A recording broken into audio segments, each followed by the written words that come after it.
महाराज की जय।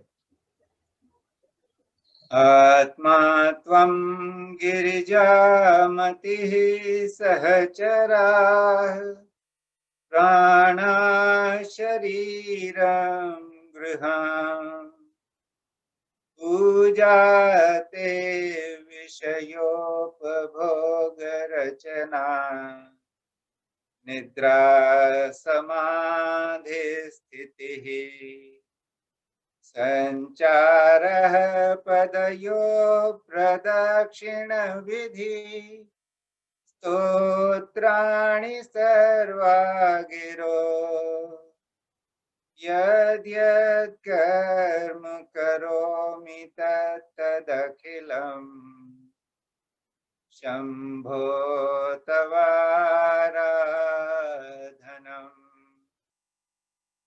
करचरण कृतं वा कायजं कर्मजं वा श्रवणनयनजं वा मानसं वा पराधम् विहितमविहितं वा सर्वमेतत् क्षमस्व।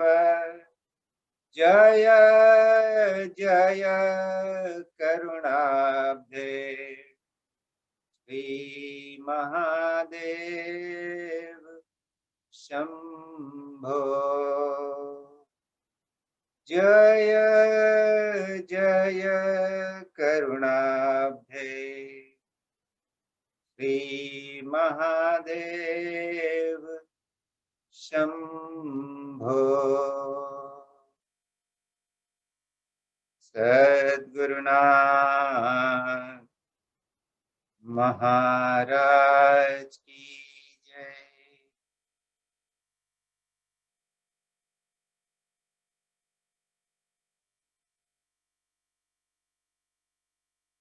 आज के इस वेबिनार में आप सभी का बहुत प्रेम के साथ स्वागत है और स्वतंत्र कुमार जी के अनुभवों की जो बहुत शिक्षाप्रद यात्रा जिससे हम परिचित होते जा रहे हैं, उसी श्रृंखला को आगे बढ़ाते हुए मैं उनसे आग्रह करूंगा कि वो आज अपनी इस यात्रा के वर्णन को कुछ आगे बढ़ाएं। तो बहुत बहुत स्वागत है स्वतंत्र कुमार जी आपका। Thank you sir. सभी लोगों को मेरा बहुत बहुत नमस्कार। और आज का जो मैं शेयर करना चाहता हूँ अनुभव अपने, उसके पहले मंत्र से शुरुआत करता हूँ। ध्यान मूलम गुरोर्मूर्ति पूजा मूलम गुरुपदम मंत्र मूलम गुरोर्वाक्यम मोक्ष मूलम गुरो कृपा। ओम श्री गुरु गुरुदेव गुरु जय जय दत्तात्रेय गुरु।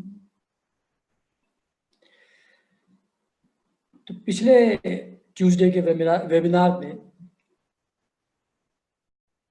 मैं सीताराम दास बाबा जी, ओंकारनाथ जी के ट्रेडिशन के बारे में बता रहा था और सुपे जी की दीक्षा कैसे हुई, वहाँ पर वो प्रसंग लास्ट वेबिनार में समाप्त हुआ था। उनके बारे में अभी थोड़ी देर में शुरू करता हूँ आगे की यात्रा। अभी 3-4 दिन पहले गौड़ साहब ने टेलीग्राम में जो अपना ग्रुप है उस पर एक पोस्ट डाला था, जिसमें अपने अनुभवों को कैसे गुरु एक एक करके हमारी मान्यताओं और संस्कारों को धीरे धीरे दूर करते हैं, क्योंकि उन्हीं से फ्रीडम, वही मुक्ति है, वही मोक्ष है। तो एक साथ अगर उनको हटा दिया जाए तो एक वैक्यूम होकर के समस्या पैदा हो सकती है शिष्य के लिए। इसलिए करुणावश वो धीरे धीरे करके एक एक करके उन चीजों को हटाते हैं। ऐसा अनुभव हर साधक का है और वो गुरु की कृपा को जान जान करके अभिभूत होते ही जाते हैं।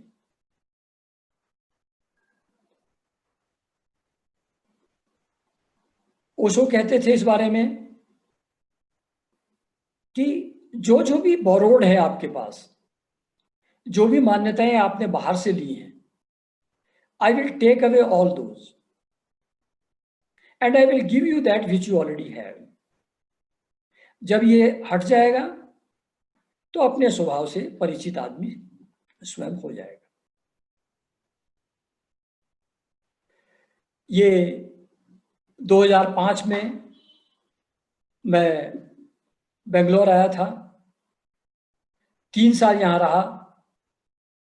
ये पीरियड स्पिरिचुअल क्वेस्ट में मेरा सबसे महत्वपूर्ण पीरियड रहा, इस सेंस में कि उस समय एक साथ 8 गुरुओं से मैं संपर्क में था, जिनके साथ 1 to 1 मैं बात कर सकता था।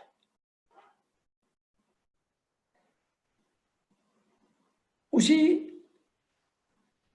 श्रृंखला में सुपे जी के ट्रेडिशन के बारे में जो मैं पिछली बार बता रहा था, उनका 2 पिलर्स हैं उनकी स्पिरिचुअल क्वेस्ट के। एक है राम नाम लिखना, श्री राम राम राम श्री राम राम राम, और दूसरा तारक मंत्र, यानी कि हरे कृष्ण कृष्ण कृष्ण हरे हरे, हरे राम राम राम हरे हरे, इसका चैंटिंग। उनका कहना है कि अगर आप कोई भी मनोकामना अपने मन में रख करके राम नाम अनइंटरप्टेड तरीके से लिखते हैं, हर महीने 1 कॉपी लिखते हैं, 4 पेज रोज लिखते हैं, 1 साल तक लिखते रहेंगे तो आपकी मनोकामना पूरी हो जाएगी। वही बात तारक मंत्र के बारे में भी है। इनके दोनों ही रोल हैं। सकाम साधना भी है जिससे आपके मन की इच्छा पूरी हो, और निष्काम साधना भी है जो आपको स्पिरिचुअल रास्ते पर और आगे लेकर के चलेगी। तो 2005 अक्टूबर में हम लोग सुपे जी के पास यहाँ बेंगलोर में बैठे हुए थे, और मेरे साथ मेरी समधिन आरती जी भी थी और परिवार के दूसरे सदस्य थे। उनमें कोई योग्यता देख करके सुपे जी ने उनको कॉपी निकाल करके, ये हमारी पहली मीटिंग थी जिसमें इस तरीके की बात हुई थी, तो उन्होंने एक नोटबुक निकाल करके उनको दिया कि आप ये लिखेंगे राम नाम? उन्होंने कहा हाँ लिखेंगे। और एक बड़ा सुंदर एक सीताराम दास बाबा जी का फोटोग्राफ भी उन्होंने उनको दिया। उन्होंने लिखना शुरू किया। एक और रोल बताते हैं राम नाम लिखने का कि अगर हम 12 कॉपी लिखते हैं 4 पेज रोज करके 1 साल के अंदर, तो that makes us eligible for getting Diksha from the गुरु श्री विठल रामानुज महाराज। तो जो लिख लेगा वो एलिजिबल हो जाएगा फॉर दीक्षा। इसकी बहुत महिमा हम लोग सुनते रहते थे, दूसरों के साथ शेयर भी करते थे।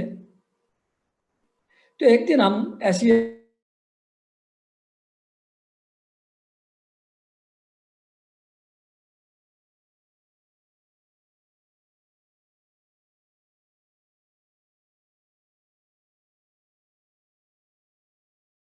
साल की एज में, एडोलेसेंस की एज में काफी बच्चों को हो जाता है।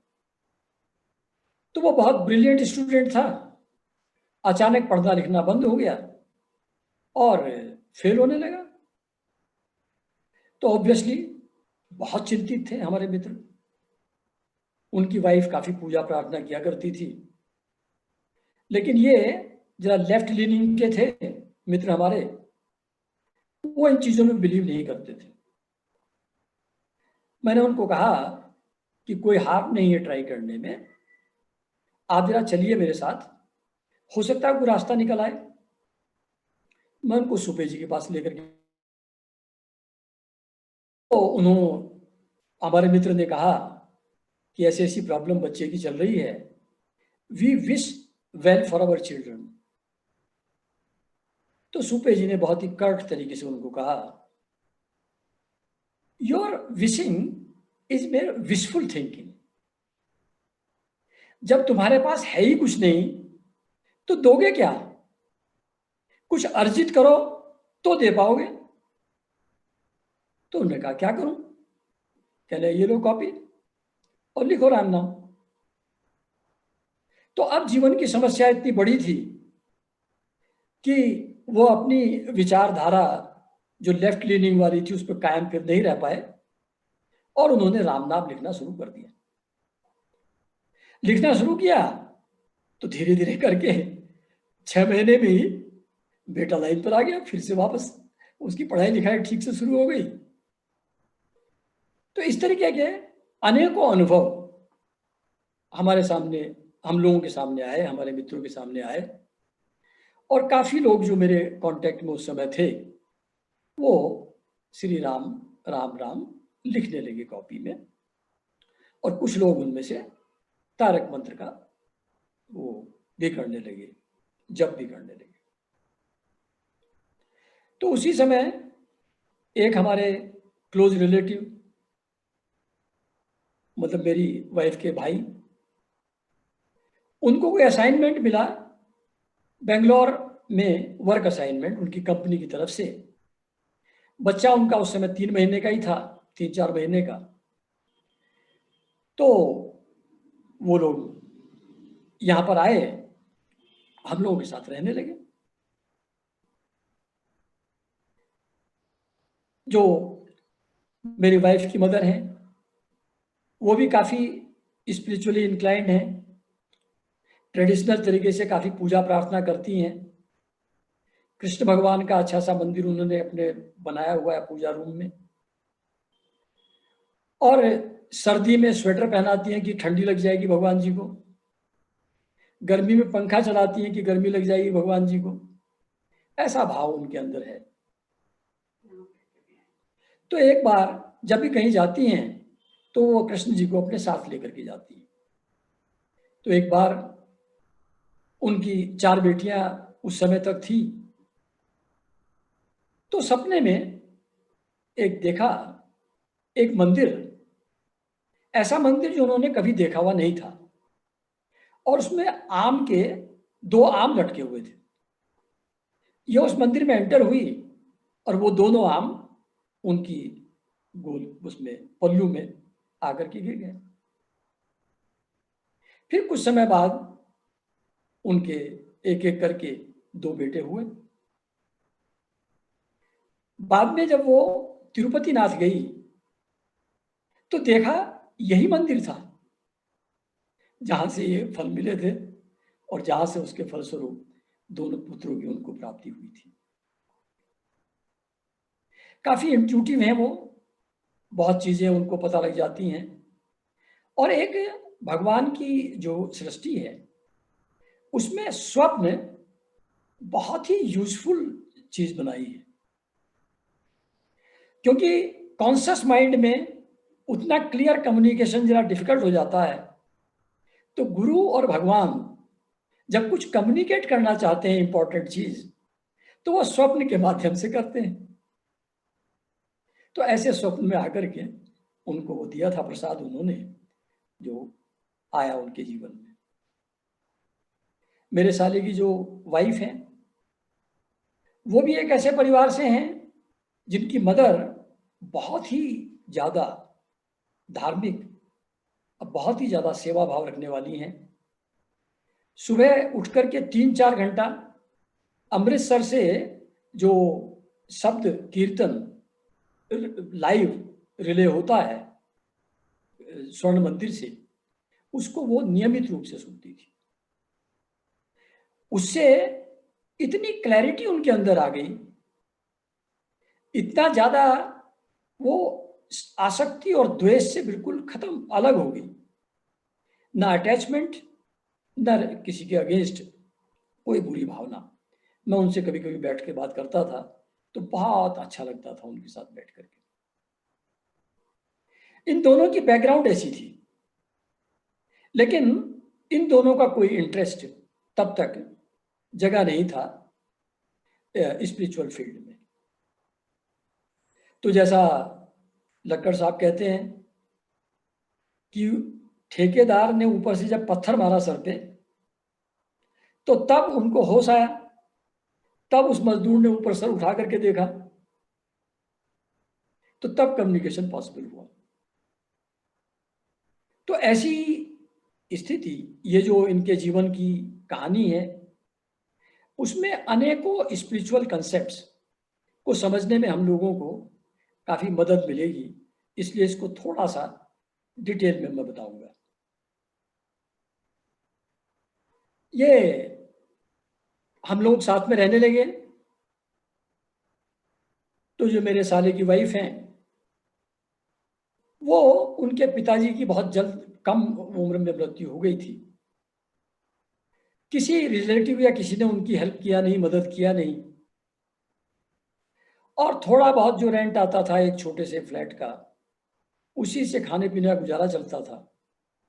पढ़ाई लिखाई के लिए ट्यूशन पढ़ा पढ़ा करके ये लोग कुछ मैनेज करते थे जैसे कैसे। और यूनिवर्सिटी में बहुत अच्छे कॉलेज में एडमिशन हुआ था इनका, सुमन की भाभी का, पर वो एडमिशन नहीं ले पाई, क्योंकि आने जाने में जितना टाइम खराब हो जाएगा उसमें ट्यूशन पढ़ाने के लिए टाइम नहीं मिलेगा, और फिर घर का खर्चा कैसे चलेगा, काम कैसे चलेगा। तो प्राइवेट ही पढ़ी, और फर्स्ट अटेम्प्ट में अमंग टॉप 50 सीए रैंकर्स उसमें वो आ गई, अपने आप पढ़ करके, बिना किसी कोचिंग के, बिना किसी कॉलेज जाए, अपने आप ही उसने कर लिया। तो शी वॉज वर्किंग, लेकिन जब बच्चा हुआ तो नौकरी छोड़ दिया टेम्परेरीली, कि फिर बाद में रिज्यूम कर लेंगे। फिर आ गए हम लोगों के साथ। तो उसको किसी से मदद मिली नहीं थी, इसलिए उसका लोगों के साथ लिंकेज एक पॉजिटिव रूप से डेवलप नहीं हो पाया था। तो जब हम लोगों के साथ रहती थी तो कई सारे इंसिडेंट ऐसे हुए जिसमें she appear to be very selfish. छोटी छोटी चीजें थी, पर वो सिर्फ अपने ही बारे में सोचती थी उस समय, किसी दूसरे का ख्याल उसको नहीं आता था। एक छोटा सा दो इंसिडेंट छोटे छोटे से बताता हूँ बात। एक दिन उसने कहा कि चलिए सिजलर खाते हैं।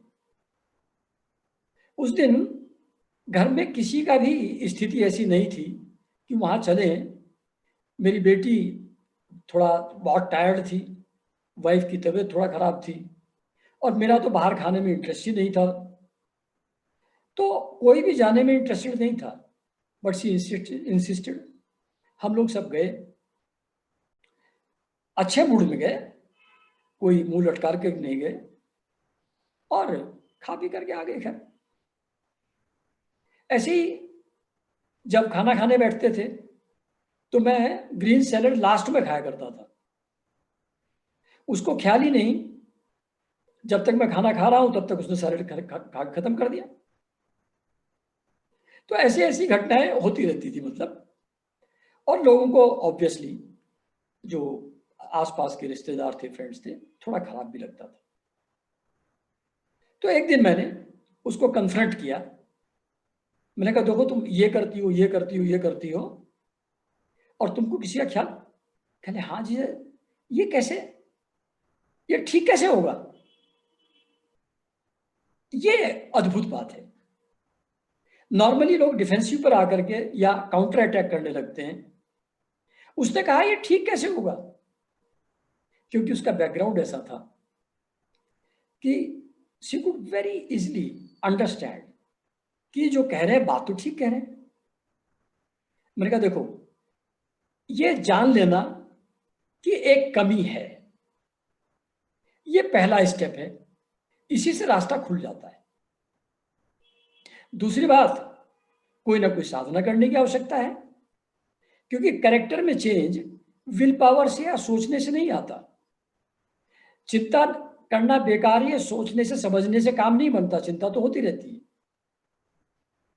तो सोचने से नहीं होगा, विल पावर से नहीं होगा, किसी तरीके की स्पिरिचुअल साधना तुमको शुरू करनी पड़ेगी, तभी कैरेक्टर में चेंज आएगा।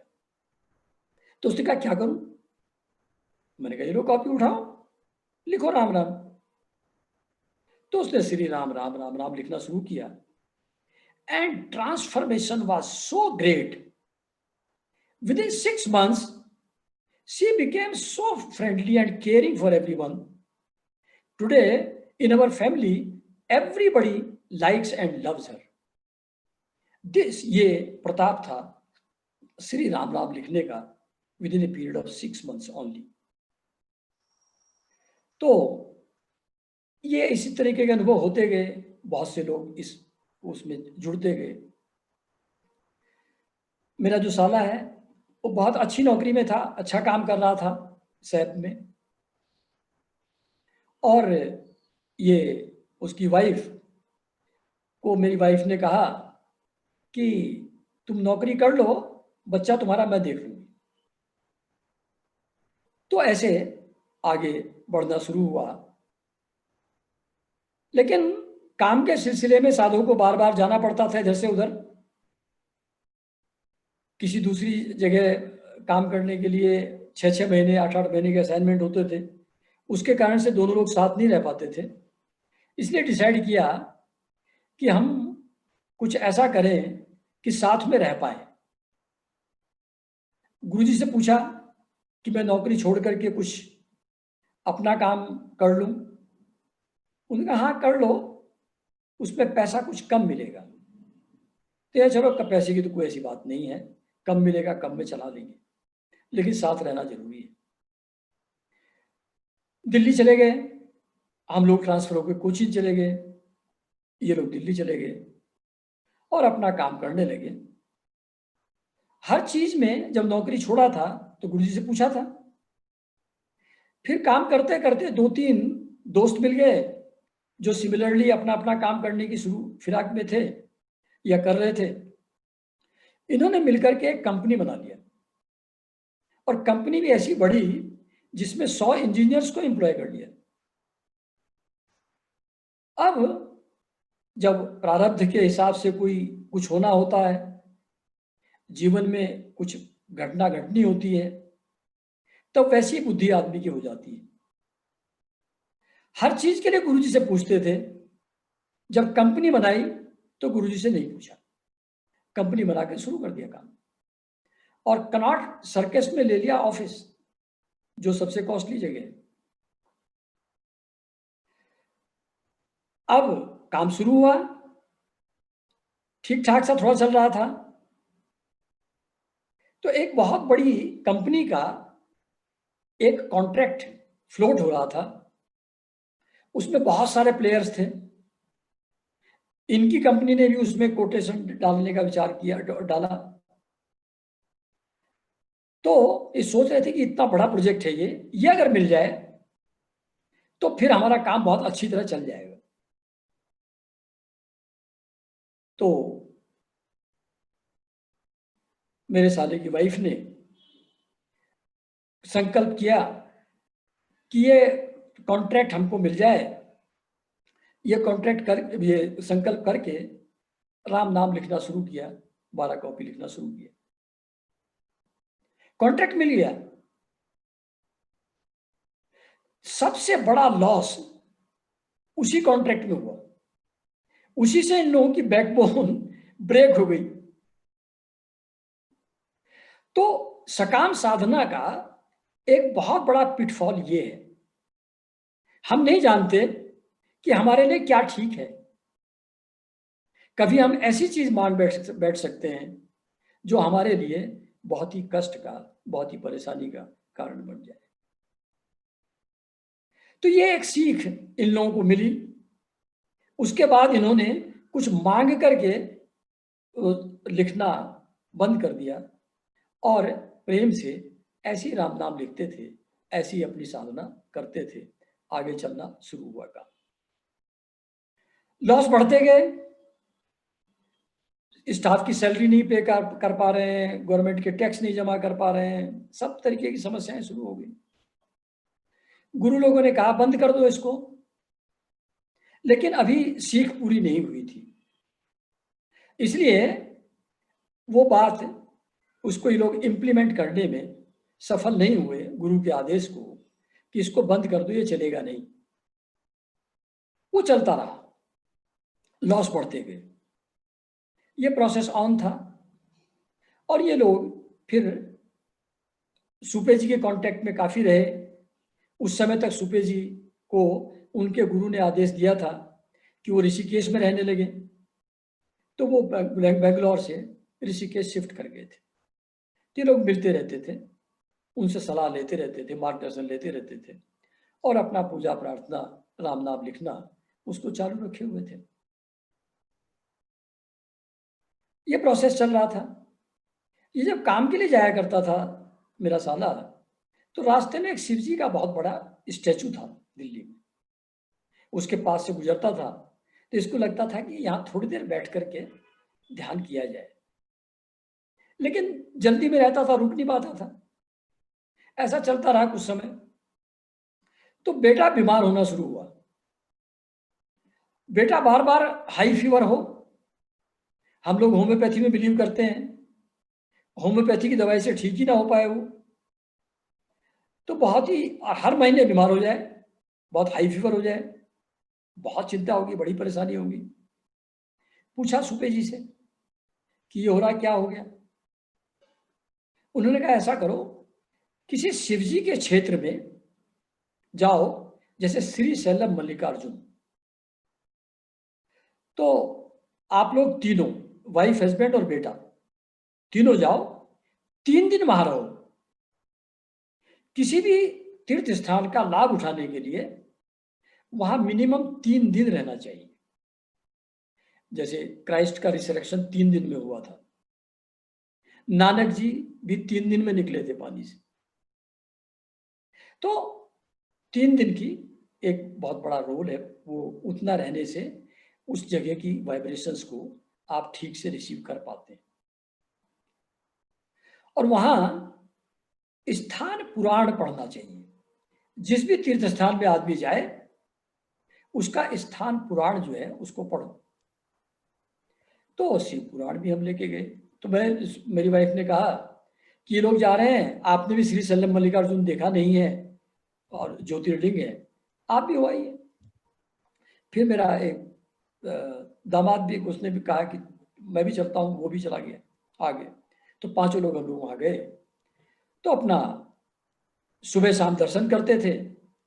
और सुपे जी ने कहा था कि भ्रमरी प्राणायाम बैठ के वहाँ करना, वो भी हम लोग करते थे।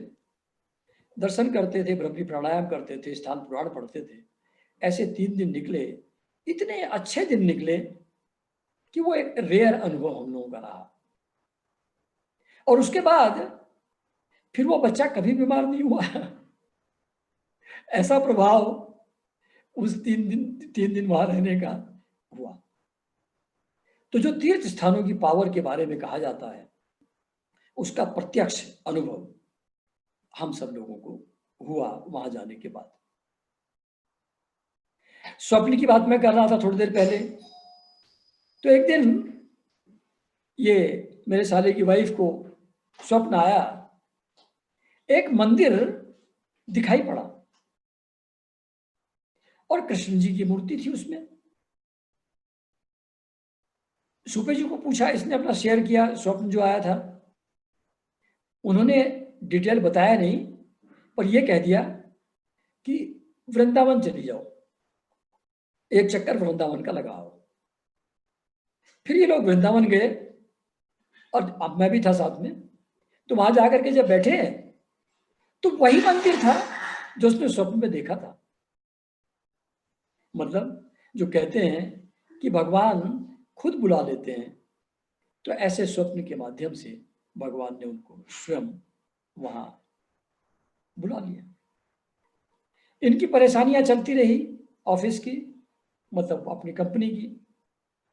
ज्ञान ध्यान भी चलता रहा, सुपे जी से बार बार मुलाकात भी चलती रही, कॉपी दूसरे लोगों को देकर के आते थे लिखने के लिए, लिखी हुई कॉपी उनसे लेकर के आते थे, सुपे जी के यहाँ डिलीवर करके आते थे। साल में 2-3 बार जाते थे उनके पास। और शिवरात्रि, महाशिवरात्रि की रात को पूरा कंप्लीट नाइट, शाम से लेकर सुबह तक, जो भी वहाँ सुपे जी ज्ञान ध्यान करवाते थे, यज्ञ हवन करवाते थे, उसमें ये सब लोग पार्टिसिपेट करते थे। तो काफी डीपली एंट्रेंच हो गए साधना में ड्यूरिंग दिस प्रोसेस।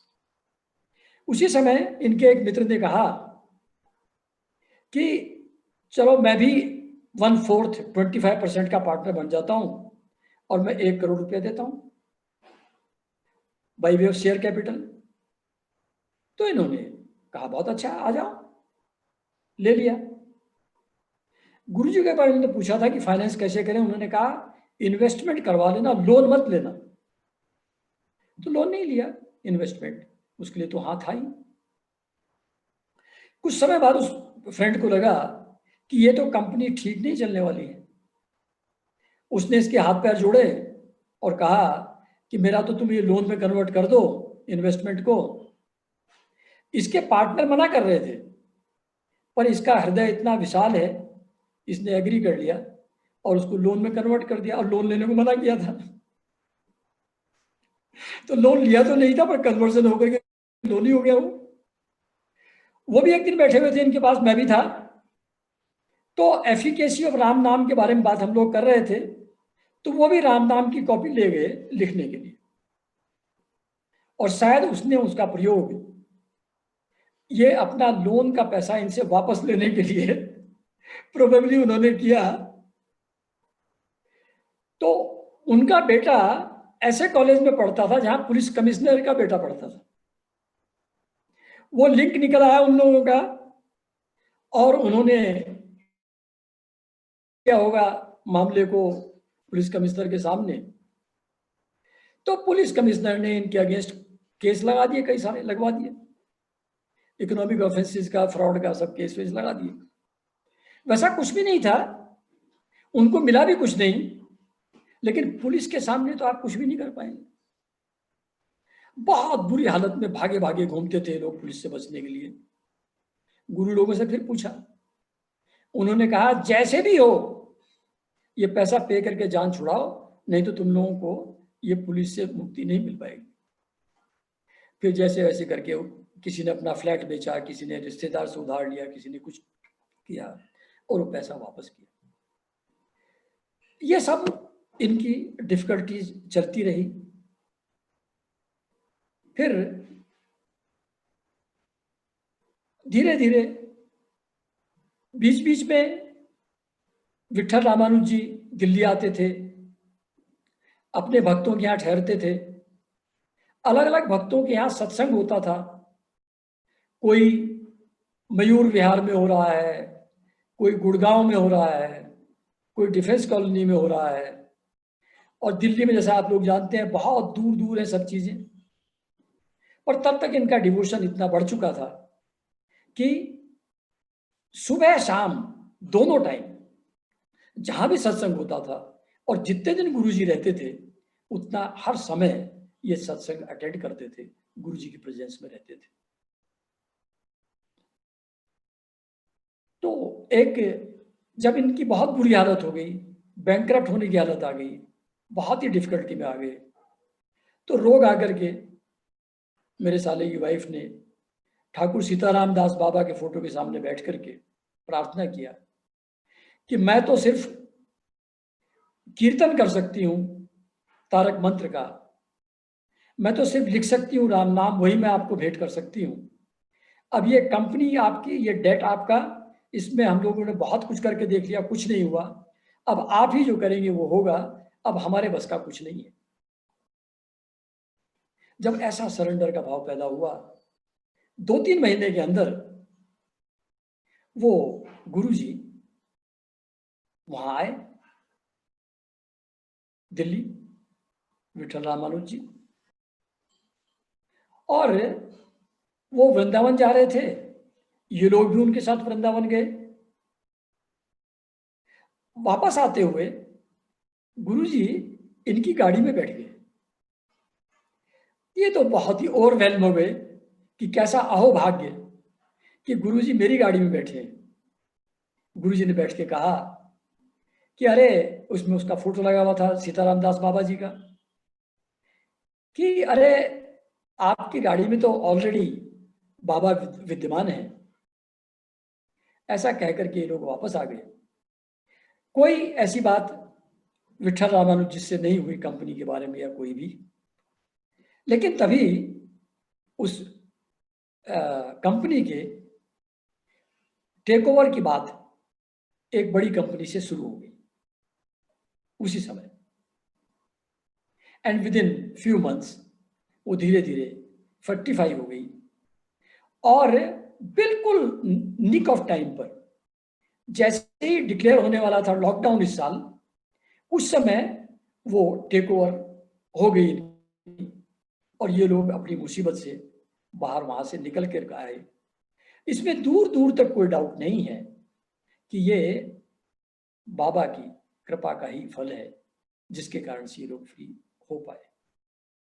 अब ये दोनों अनन्य भक्त हैं बाबा के। धीरे धीरे इतना परिवर्तन हुआ कि ये बहुत ही खाने पीने के शौकीन थे हमारे साले, नॉनवेज के बहुत ही शौकीन थे, हर चीज के ही। तो सब छूट गया इनका। बाबा जी के रामानुज जी के साथ बैठ कर के आए गए, सत्संग में बैठे, उसके प्रभाव से ये सब छूट गया। यहाँ तक कि प्याज लहसुन आदि भी खाना पीना इन्होंने बंद कर दिया। तो इसमें इनके जो वो है प्रारब्ध जब होता है तो गुरु से भी आप नहीं पूछते। जब कोई हेल्प मिलनी होती है तो वो गुरु कोई ना कोई रास्ता निकाल करके, और अगर इतनी परेशानियां इनके जीवन में ना ही होती तो जो इनका डिवोशन, जो इनका कमिटमेंट अब है, वो साधना के प्रति नहीं होता। अभी ये लोग सब, बेटा भी, माँ बाप बेटा तीनों एकादशी का व्रत भी रखते हैं और सभी त्योहारों में भजन कीर्तन भी करते हैं। 3-3, 4-4 घंटे बैठ करके तारक मंत्र का कीर्तन करते हैं जब भी कोई स्पेशल ओकेजन होते हैं, और रेगुलर तरीके से तो हमेशा करते ही रहते हैं। ये सब चल रहा था। मैं भी सुपे जी के पास जाया करता था, औरों की समस्याओं के समाधान के लिए जाता था, लेकिन मैं खुद राम नाम नहीं लिखता था। मुझको लगता था कि मैं तो थोड़ा ऊपर के लेवल पर हूं, और ये जो छोटे नए नए एंट्रेंट हैं स्पिरिचुअल फील्ड में, ये उन लोगों के लिए उपयोगी है, और मुझको कोई सकाम साधना में इंटरेस्ट था भी नहीं। तो लेकिन ये नहीं किया मैंने। फिर बार बार मुझको बहुत लोग, हमारे जो फ्रेंड्स एंड रिलेटिव्स राम नाम लिखते थे, बहुत कॉपीज की जरूरत हमको पड़ती थी। तो मांग मांग के लाया करते थे हम। उनके जो कांटेक्ट के लोग थे सुपे जी के बॉम्बे में, उनसे मांग मांग के लाते थे कॉपी। तो मैंने सोचा अब ये कब तक मांगेंगे, मैं प्रिंट ही करा देता हूँ। तो मैंने उसका फॉर्मेट लेकर के 1000 कॉपी प्रिंट करा लिया। जिनसे लेकर के आता था उनको 200 कॉपी देने गया। उन्होंने कहा, आपने गुरु से परमिशन लिया प्रिंट करने के लिए? मैंने कहा नहीं, इसमें परमिशन लेना पड़ता है क्या? कह रहे हाँ। मैंने सुपे जी को लिखा, मतलब व्हाट्सएप पे मैसेज किया हुआ है, मेल लिखा। मैंने कहा मैंने प्रिंट करा लिया है। अब मुझको पता नहीं था कि ये परमिशन की जरूरत होती है। तो सुपे जी ने बहुत डांटते हुए लिखा मुझको मेल, कहने लगे ये पैसा बहुत है लोगों के पास, प्रिंट कराने की कमी नहीं है, लेकिन ये एक लाइव ट्रेडिशन है। ये भक्त लोग ही जो खुद लिखते हैं वही इसको कर सकते हैं। अगर कोई न लिखने वाला बीच में चेन में आ जाएगा, this will be a break in the chain, and ये तो इसकी सैंक्टिटी खत्म हो जाएगी। तो ये बहुत गलत किया आपने। तो खैर मैंने माफी वाफी मांगा, जो भी करना था, लेकिन इसका इफेक्ट ये हुआ कि मैं लिखने लगा, मैं भी राम नाम लिखने लगा। तो उसमें हम बैठे हुए थे घर में, एक हमारे मित्र अपनी बेटी के साथ आए, कहीं बाहर गए हुए थे। जब घर में लौटे रात को 12 बजे, तो हमारे घर में 6-7 लोग थे हम लोग, हर आदमी बैठकर राम नाम लिख रहा था। मेरे मित्र को लगा ये भी क्या कमाल की बात है, मतलब ऐसा तो मंदिर में भी नहीं होता है, सब लोग बैठ के राम नाम लिख रहे हैं रात को 12 बजे। तो बड़ा इंप्रेस हुआ वो, और फिर उसने धीरे धीरे राम नाम लिखना शुरू किया। इतना रस उसको आने लगा कि वो 12 पेज सबसे पहले राम नाम लिखता। नॉर्मली 4 पेज प्रिस्क्राइब्ड है, but he used to write 12 pages a day in the morning itself, 2-3 घंटे बैठ करके। और ऐसा गजब का परिवर्तन उसके अंदर आया। अब तो वो मोर देन 250 कॉपी लिख चुके हैं, 250 करीब करीब, कि अब और कोई साधना नहीं करते, सिर्फ राम नाम लिखते हैं। और उसके प्रभाव से वो अगर किसी के लिए कुछ विश कर दें पॉजिटिव, तो वो उसके जीवन में घट जाता है। ऐसे बहुत उदाहरण हैं। तो इसको यही प्रकरण को समाप्त करता हूं, समेटता हूं। अब जो सुपे जी के बारे में एक और चीज मैं कहना चाहता हूं, उनके जैसा गुरु भक्त ढूंढना बहुत ही मुश्किल है। गुरुजी ने कहा ऋषिकेश चले जाओ, ऋषिकेश चले गए। गुरुजी ने कहा एक वस्त्र ही पहनो, सेकंड लेयर बॉडी के ऊपर नहीं होनी चाहिए। तो लोगों ने कहा ऋषिकेश की सर्दी में, दिसंबर जनवरी फरवरी में आप कैसे एक कपड़े में रहेंगे? उन्होंने कहा सरल स्वभाव से, जिस गुरु ने आज्ञा दी है वो शक्ति भी देगा, शक्ति भी देंगे वो। तो एक ही कपड़े में रहने लगे, और उस सर्दी में 4 बजे उठ करके सुबह जाते थे, गंगा में स्नान करते थे। उस डुबकी में जब निकलते थे बाहर, और जब हवा लगती है उसके बाद, तो क्या हालत हो सकती है वो आप लोग इमेजिन कर सकते हैं। सर्दी के मौसम में बिल्कुल नम हो जाते थे, बट नथिंग डूइंग, गुरुजी का आदेश करते थे। फिर कहते हैं एक दिन मैं बैठा था उनके पास, बड़े प्रसन्नता से शेयर कर रहे थे कि अब now I am comfortable up to -10 degree Celsius. -10 के नीचे जाता है तब थोड़ी ठंडी लगती है, अदरवाइज ठीक रहता है। फिर लास्ट ईयर गुरुजी ने उनको आदेश दिया कि 1 साल के लिए मौन में चले जाओ। तो पिछले 1 वर्ष से अब वो मौन में है, विद इन फ्यू डेज उस मौन से बाहर निकलेंगे। बहुत सपोर्ट हम सब लोगों को उनका हमेशा मिलता रहा, समस्याओं का समाधान मिलता रहा, चाहे वो स्पिरिचुअल कॉन्टेक्स्ट में हो या सांसारिक कॉन्टेक्स्ट में हो, हर तरीके का हेल्प हम लोगों को सबको मिली है। हमारे परिवार के बच्चे एडोलेसेंस एज में होते हैं, कुछ बहुत कॉम्प्लिकेशन होते हैं, तो 1-1 घंटा भी उनसे फोन पे बात कर लेते थे, इतना समय देते थे। तो उनका, जैसा मैंने बताया था कि वो MBA हैं, टेक सेवी हैं, बहुत अच्छे राइटर हैं, बहुत सारे नॉवेल लिखे हैं उन्होंने, बहुत सारा लिटरेचर सीताराम दास बाबा जी का और विठल रामानुज जी का बंगला से उन्होंने इंग्लिश में ट्रांसलेट किया है, जिससे हम सब लोग उससे लाभान्वित हो सकें। वो व्हाट्सएप पर और ईमेल पर अवेलेबल रहते हैं, इसलिए कांटेक्ट करना आसान हो जाता है। इस तरीके से हम लोग उनके संपर्क में रहे। फिर कॉन्टेक्स्ट में कहीं बात आएगी तो उनके बारे में फिर से बात करूंगा। इसके बाद हम लोग यहाँ थे बेंगलोर में, और हमारे गुरुजी मुगले सर ने कहा मुझको कि बेंगलोर में चंदन की लकड़ी अच्छी मिलती है, तो यहाँ चाहिए तो कुछ ले आना। मैंने कहा ठीक है। तो मैंने पूछा अपने ऑफिस में, भाई किससे मिलेगी लकड़ी? उन्होंने कहा एक सन्यासी हैं, उनका मंदिर है, वो इन चीज़ों में, उनके यहाँ तो यूज होता ही है, तो उनसे पूछ करके बता दूंगा मैं। मैंने कहा कौन है सन्यासी? उन्होंने कहा नायक जी हैं, एक वीएस नायक। ये नायक जी वही हैं जिनके बारे में मुझको हमारी एक बैचमेट ने पहले बताया था कि वो काली के उपासक हैं, और वहाँ जो उनके सामने बैठ कर के काली की मूर्ति के, वो आपका पास्ट प्रेजेंट फ्यूचर सब देख लेते हैं, और जो भी आपकी समस्या है उनका समाधान बता देते हैं। मैंने कई बार उनसे कांटेक्ट करने की कोशिश किया था, लेकिन हो नहीं पाया था। लेकिन ये चंदन की लकड़ी के चक्कर में उनसे संपर्क हो गया हमारे ऑफिसर के थ्रू। मैं गया उनके पास, तो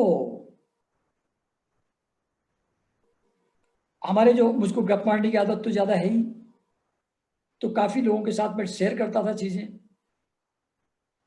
हमारे 2 कलीग बहुत इंटरेस्टेड हो गए कि हम चलेंगे नायक जी के पास। उनको लेकर के मैं वहाँ गया, उनको जो पूछना था उन्होंने पूछ पाछ लिया। तो मैं और मेरी वाइफ, हम लोग भी गए थे। हम लोगों का कोई पूछने में इंटरेस्ट था नहीं, लेकिन उन्होंने कहा कि आप आइए। अब गुरुजी जब कह रहे हैं आइए तो क्या करेंगे, मना तो कर नहीं सकते। तो हम भी चले गए अंदर।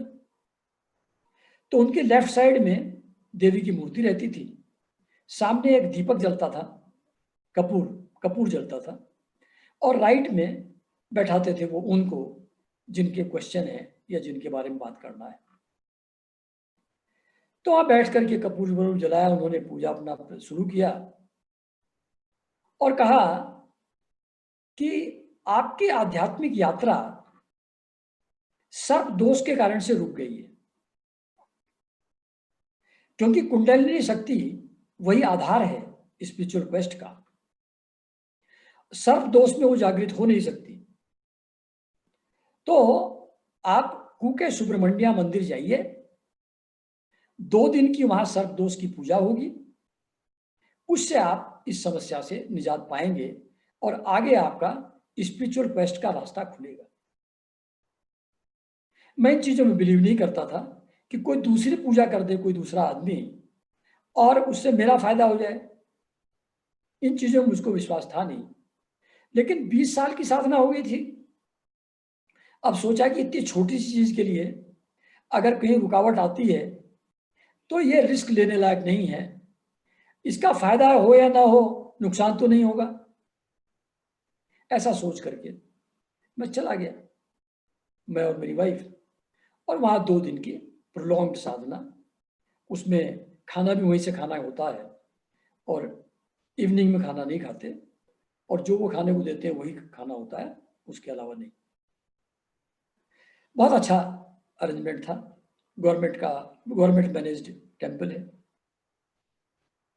तो उसके बाद कई गुरु लोगों से मुलाकात हुई, कई आश्चर्यजनक घटनाएं हुई, तो लगा कि ये भी इफेक्टिव है।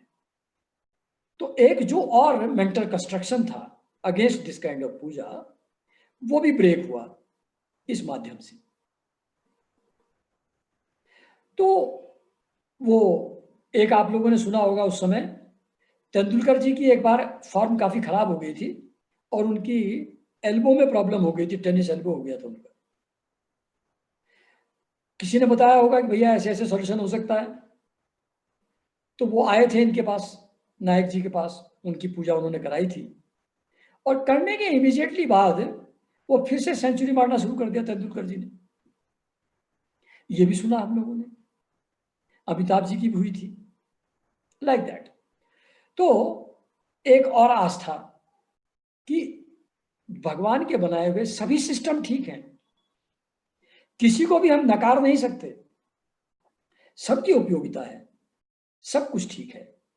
किसी चीज को गलत समझना ये हम लोगों की संकुचित विचारधारा है, ये हम लोगों का पूर्वाग्रह है जो कि बिल्कुल गलत है। तो ये रिजर्वेशन भी चला गया।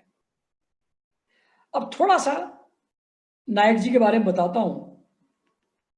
नायक जी एक मल्टीनेशनल कंपनी में बहुत सीनियर पोजीशन में एग्जीक्यूटिव थे बॉम्बे में।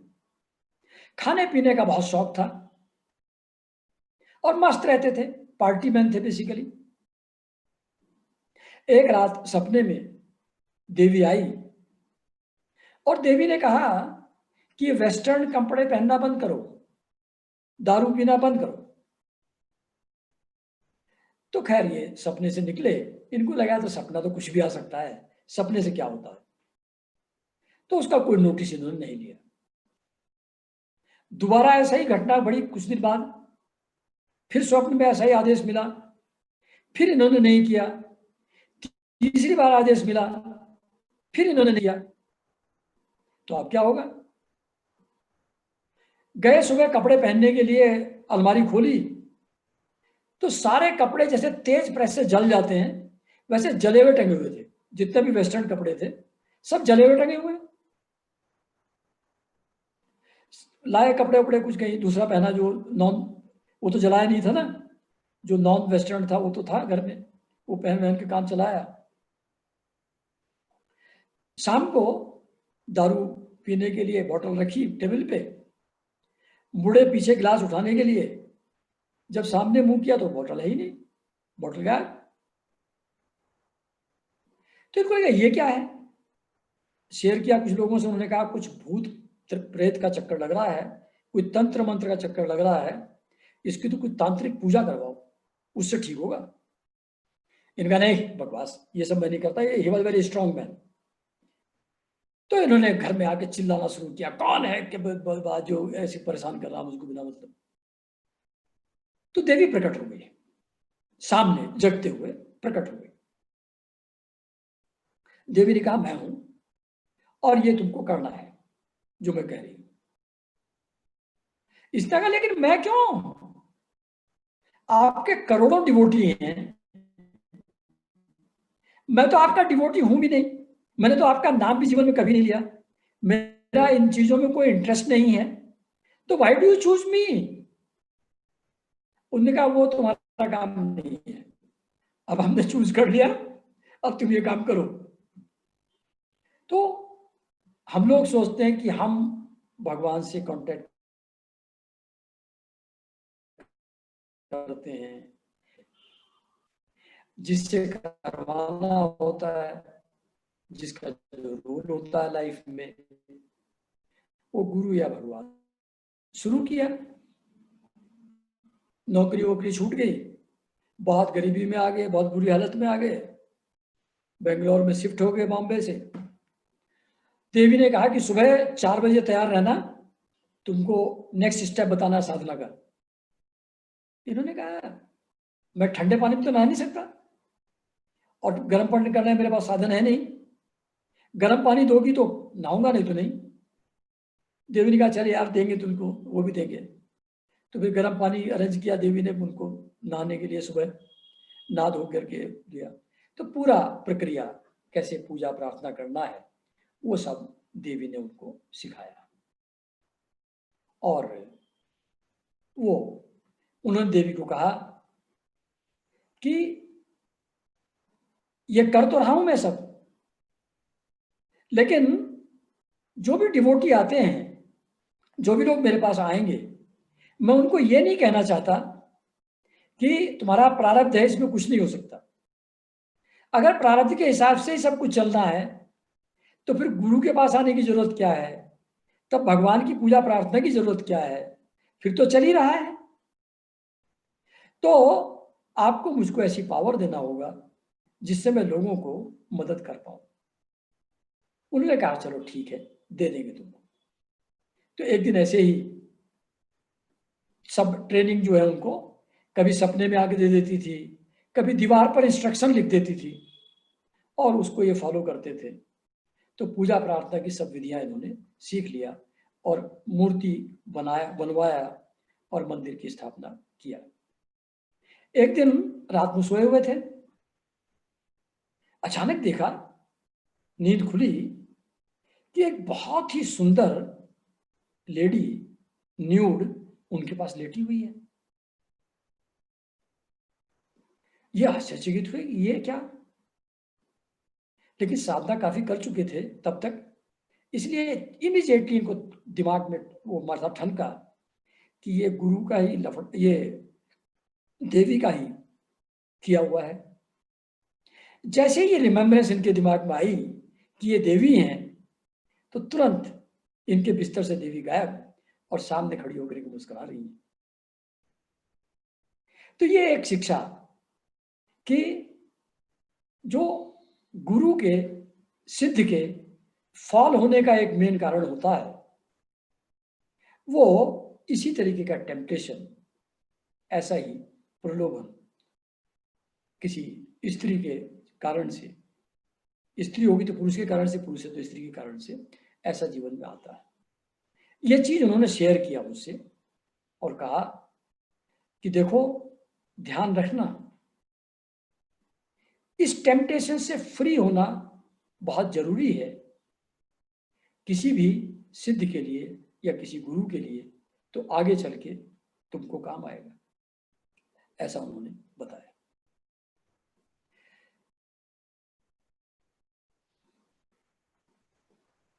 तो आज का प्रसंग फिर यहीं समाप्त किया जाए, 5:33 हो गया है।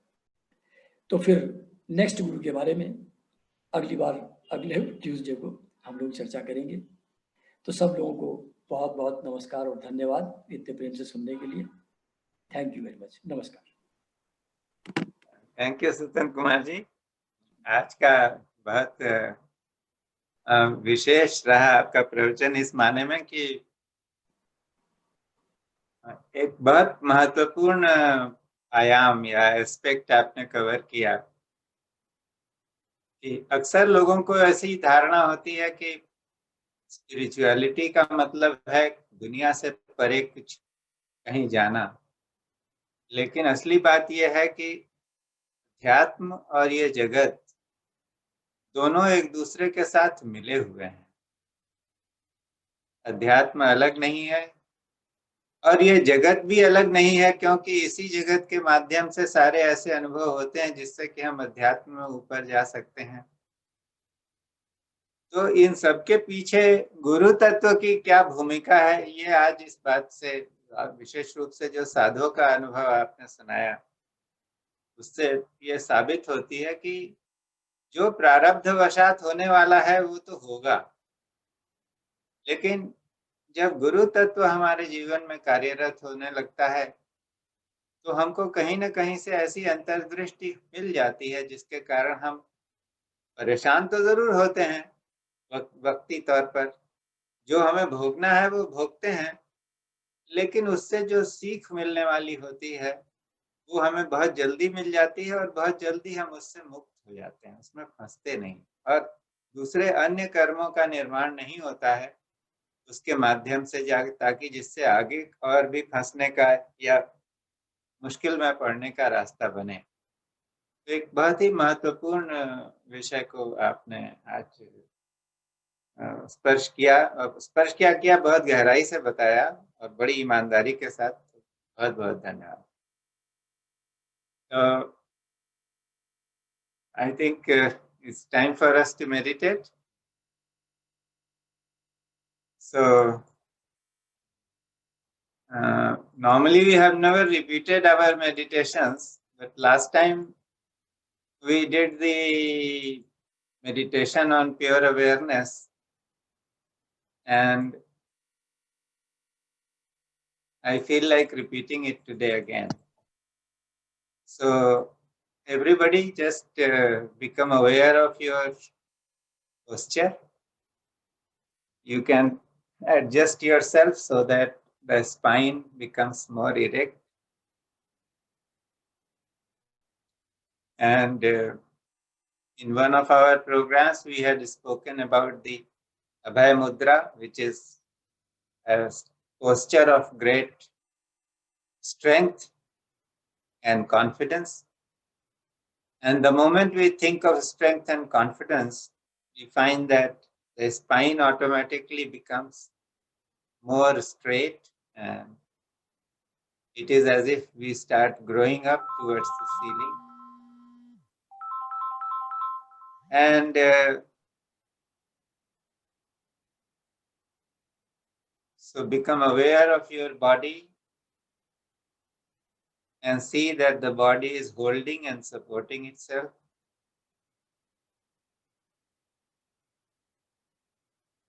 Become aware that your head is being held in balance on your shoulders.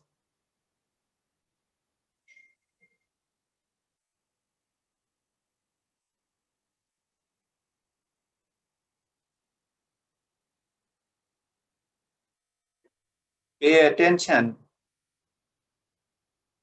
to every limb of your body. Just scan it mentally. And if there is any pain or tension in any part, gently become aware of that pain or unease or tension.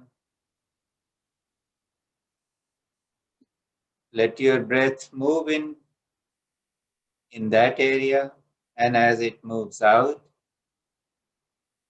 let that tension or unease be released out of your system.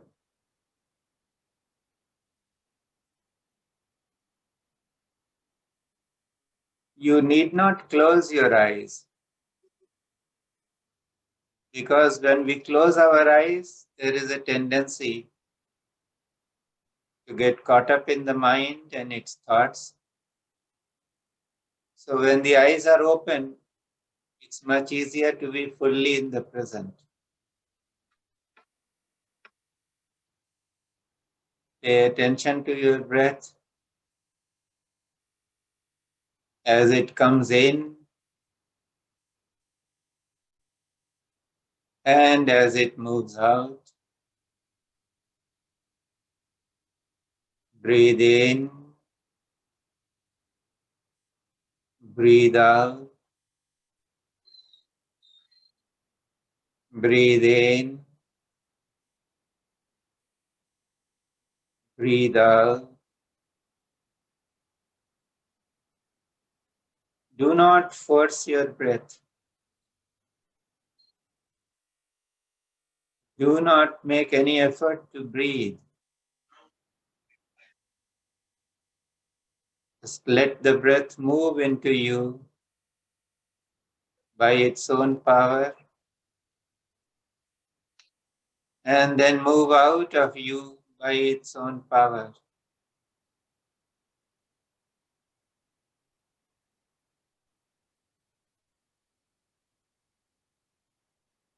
Just remove yourself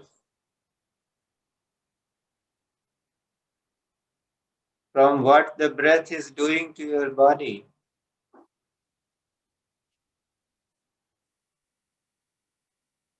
Let the breath breathe into you and then breathe out of you.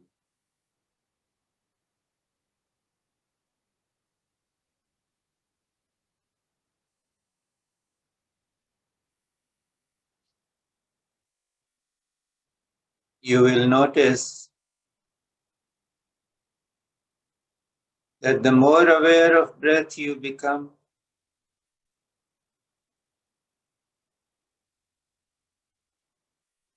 the lesser the number of thoughts in your mind.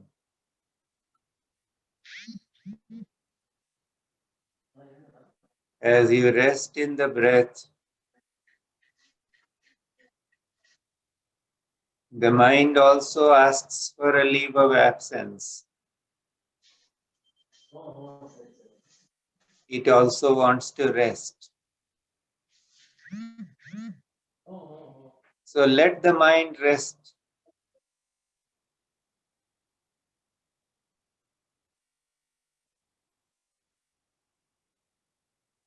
and just be completely focused on the breath.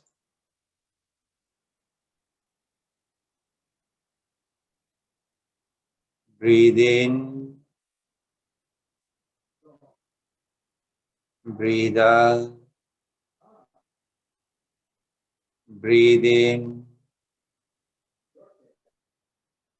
breathe out, breathe in, breathe out. Become one with the breath.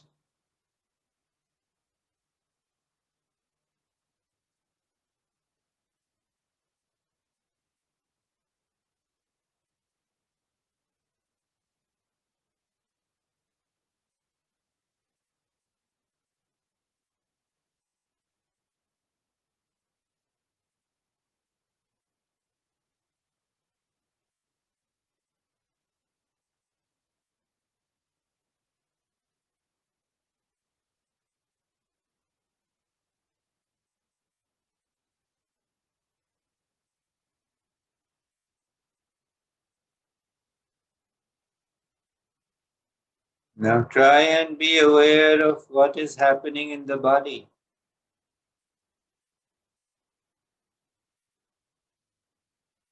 Become aware of all the sensations in the body.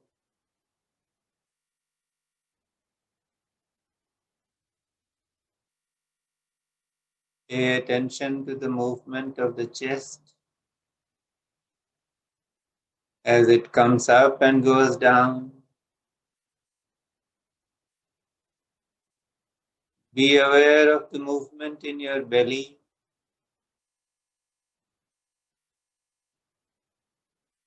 as it moves forward and then recedes back.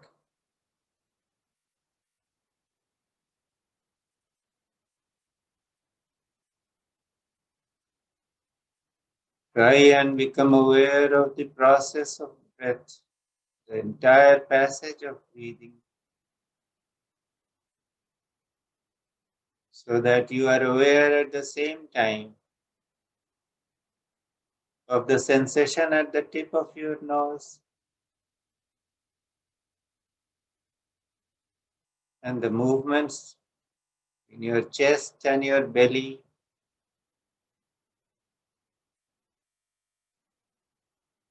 Add to your experience the movement of diaphragm.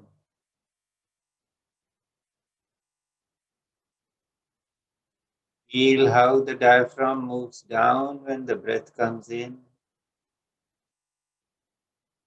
and how it comes back into place as the breath moves out.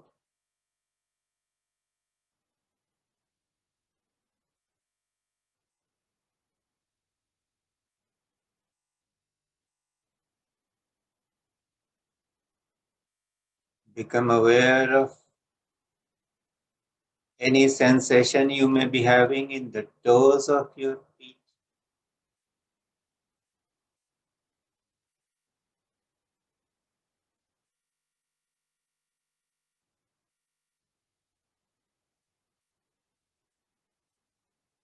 Be aware of the soles of your feet.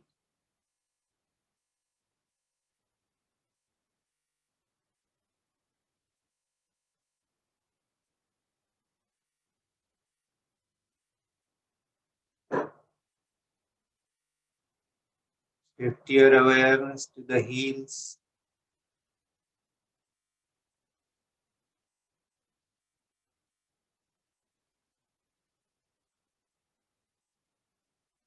Be fully aware of your ankles.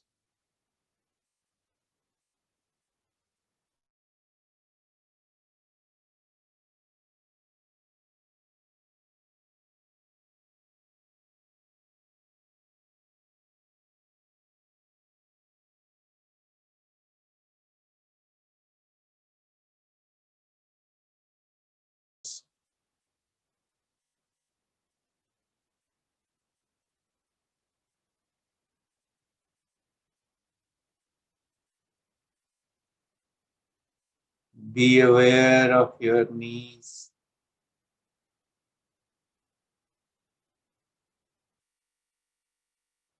Feel them from inside.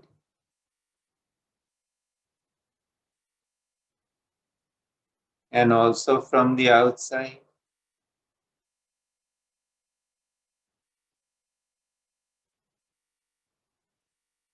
Become aware of any sensations on the skin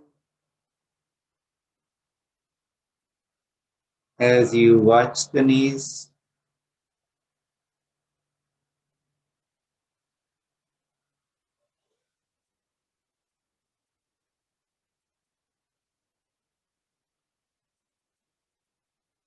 Become aware of your thighs.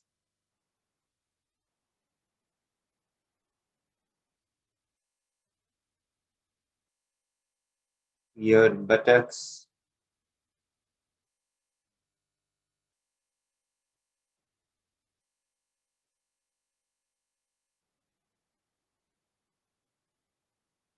Pay attention to the contact between your sit bones and the chair or the floor or the bed on which you are sitting.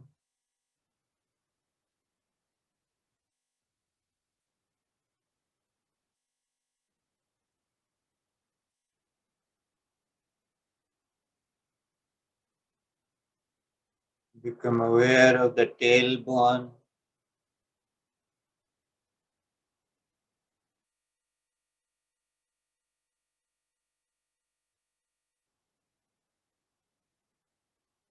Feel the lower abdomen.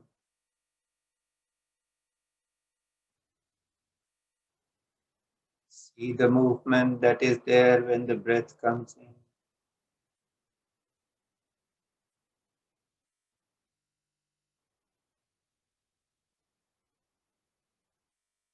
Become aware of the limbs in the body, in the abdomen, and feel the slight movement or the delicate massage these limbs are having when the breath moves in and goes out.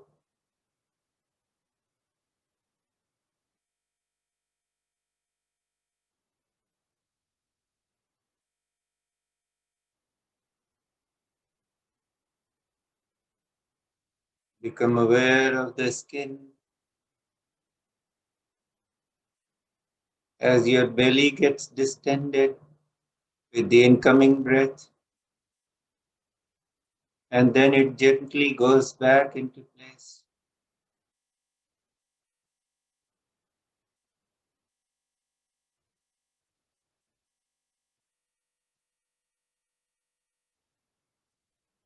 Become aware of the movements in the chest area.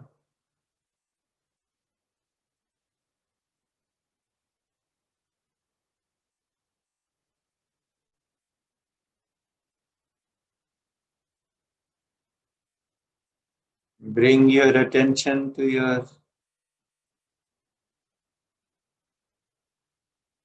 back of the chest,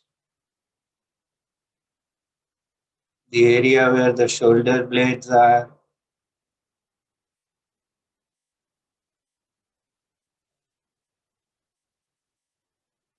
Now become aware of the shoulders. Let them soften and hang loose.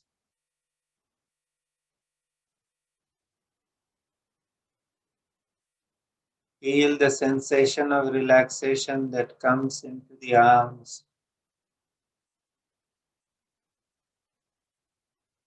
as the shoulders soften.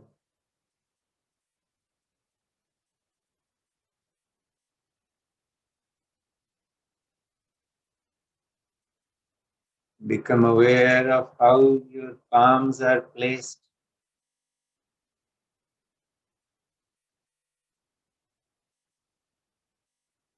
Feel the fingers of both the hands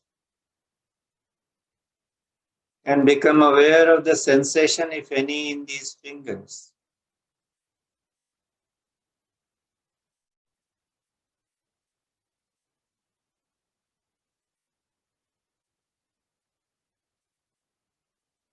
Become aware of the movement of breath inside the throat.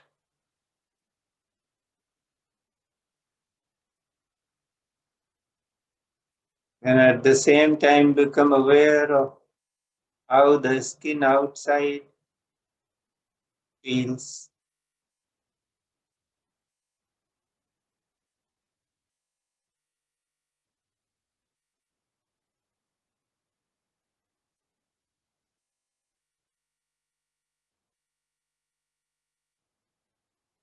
Gently bring your awareness to your face,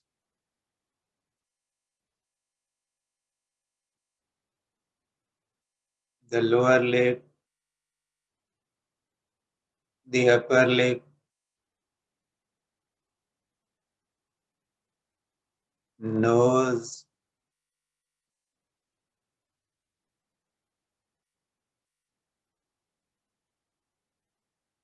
your cheeks,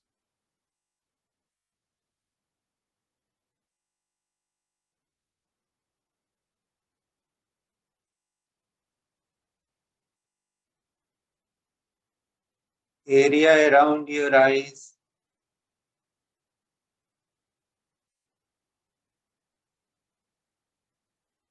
the nerves and tissues underneath the eyes.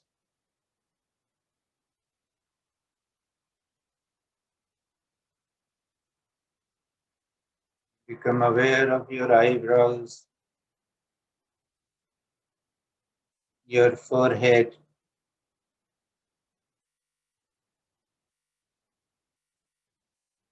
become aware of the skin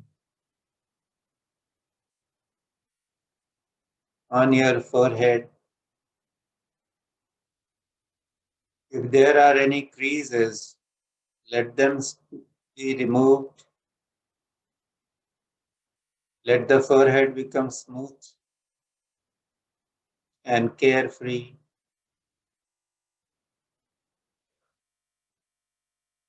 Become aware of the area of the ears and the skin on top of your head and in the back of the head.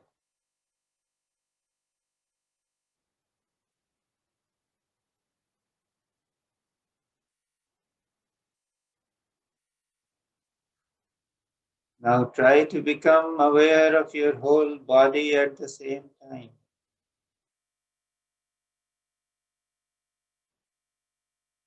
The way you are holding itself, whatever sensations may be there inside the body.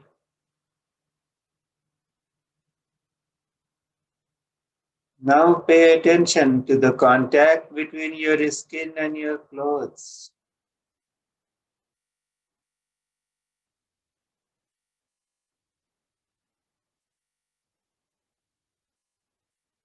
Become aware of how the skin feels,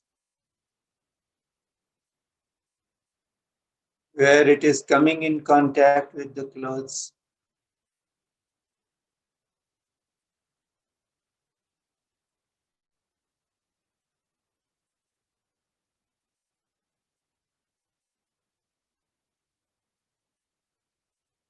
Let everything else in your room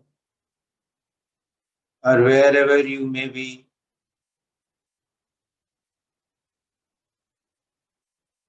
come within your gaze.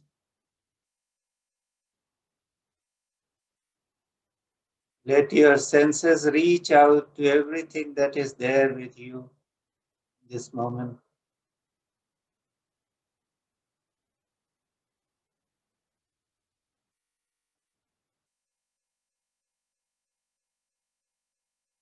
Become aware of how your surroundings feel.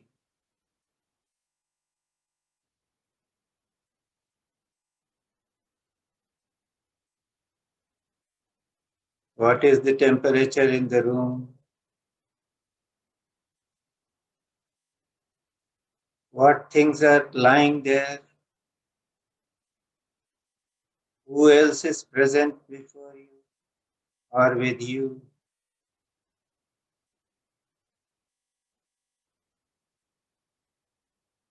Experience everything in its fullness in the present moment.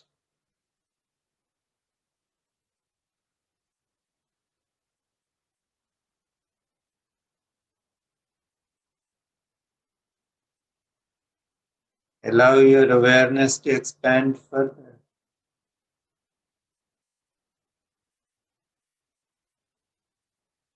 Become aware of anything else that may be outside your room, maybe outside your house.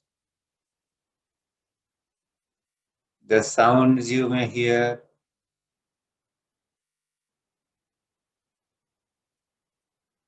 the movement you might be able to perceive.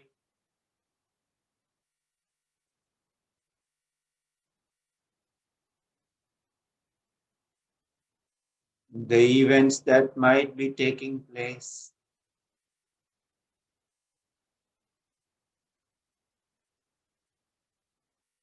You simply take note of everything.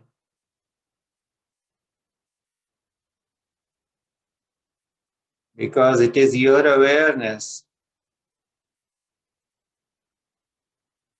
that illumines every experience you have.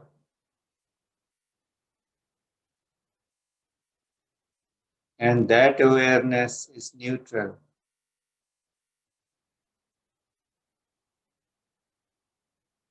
It does not get entangled with anything.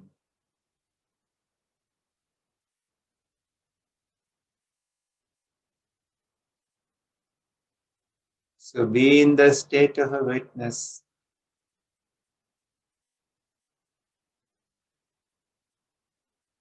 Just perceiving everything that is there. Your body, its sensations, the blood flowing in your veins, the breath going in and out,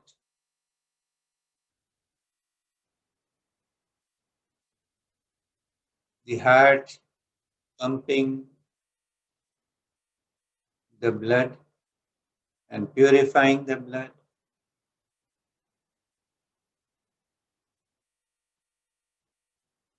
The body parts doing their work, releasing the juices that keep this body functional.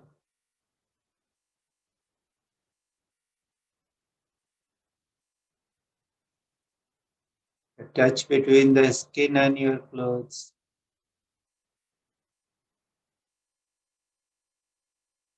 The sensation of air around you.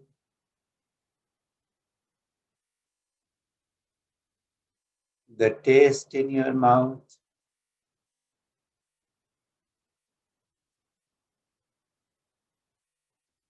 The sights and sounds around you.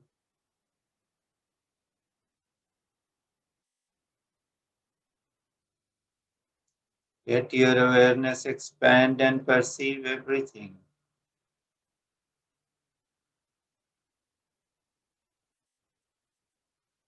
You are the perceiver, the witness.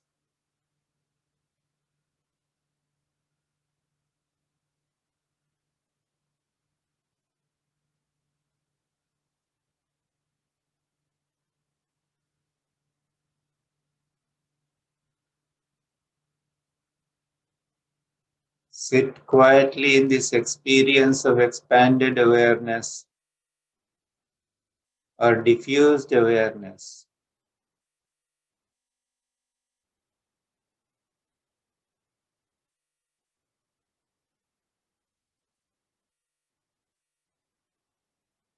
At this time, you are not your body.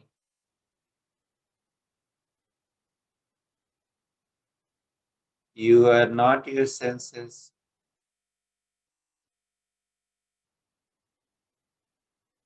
You are not your mind.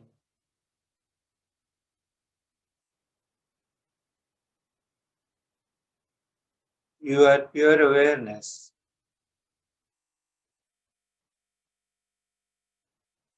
That illumines everything.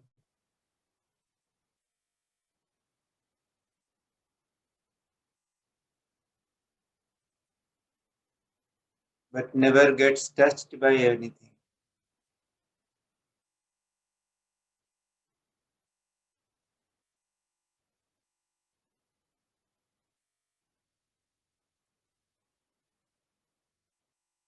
Rest in that pure awareness by becoming pure awareness.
Be fully in the present.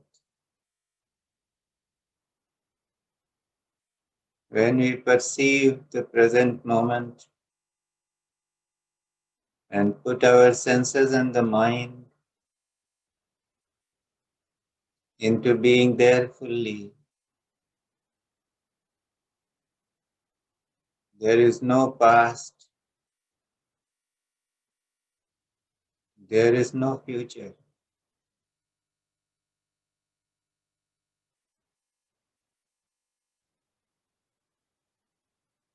The present is,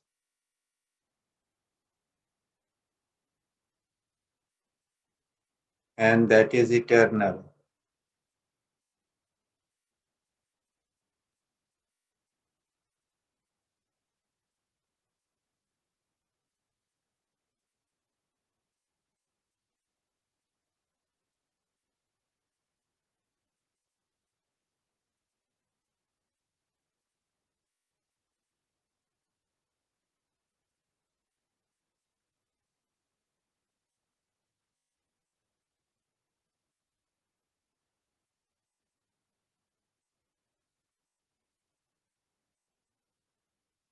being in the present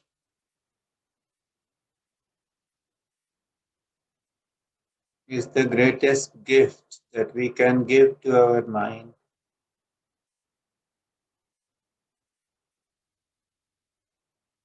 To free it from the shackles of past and future.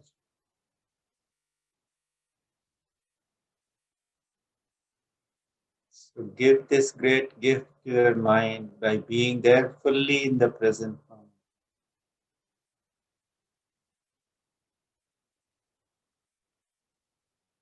Being fully attentive to your breath, your body,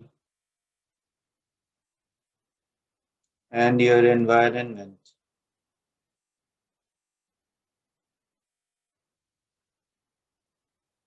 Nothing else needs to be done.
Very gently begin to bring your awareness fully back to your body.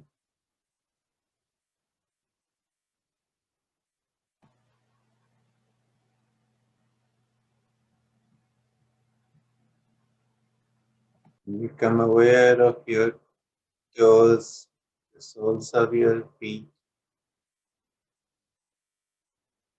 ankles, calf muscles, knees, thighs, buttocks,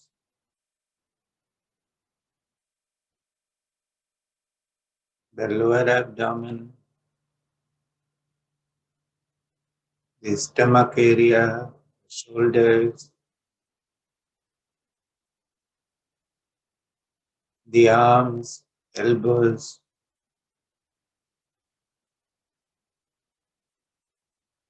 palms and fingers.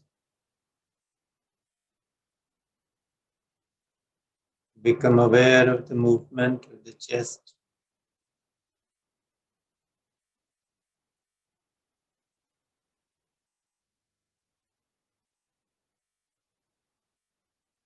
Become aware of the muscles in your face.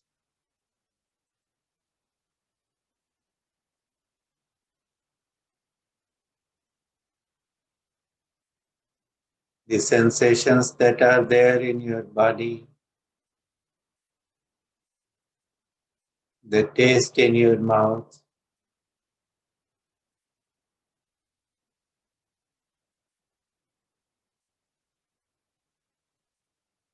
Become aware of your surroundings.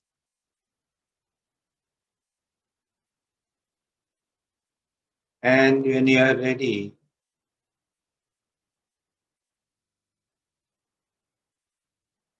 you may gently, if your eyes are closed, you may gently open your eyes. And if your eyes are already open, you can open them fully.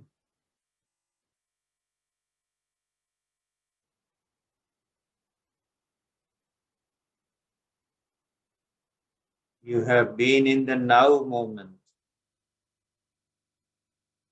It was an experience of being here and now.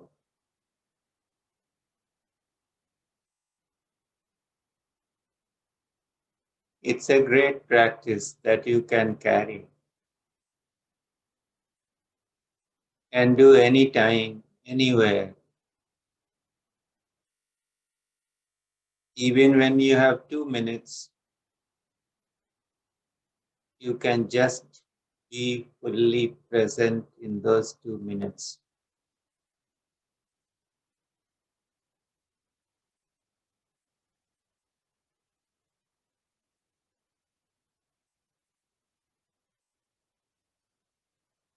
The present moment is all we have.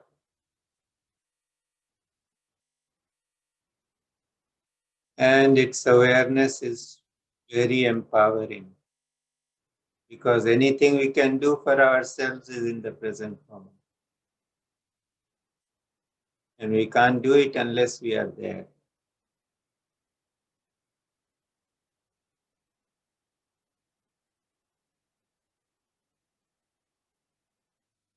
And what is binding us? The binding ideas come from past and the future. So if we can bypass the past and future and be here fully in the present moment, we have cut our shackles.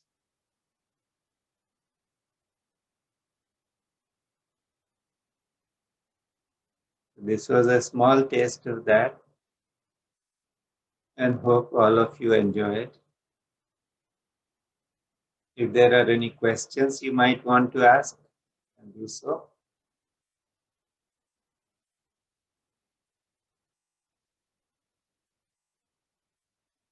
It may seem a little different from the usual idea of meditation that we do. But it's a strong exercise in being here and now. And that is going to be of immense help to everybody.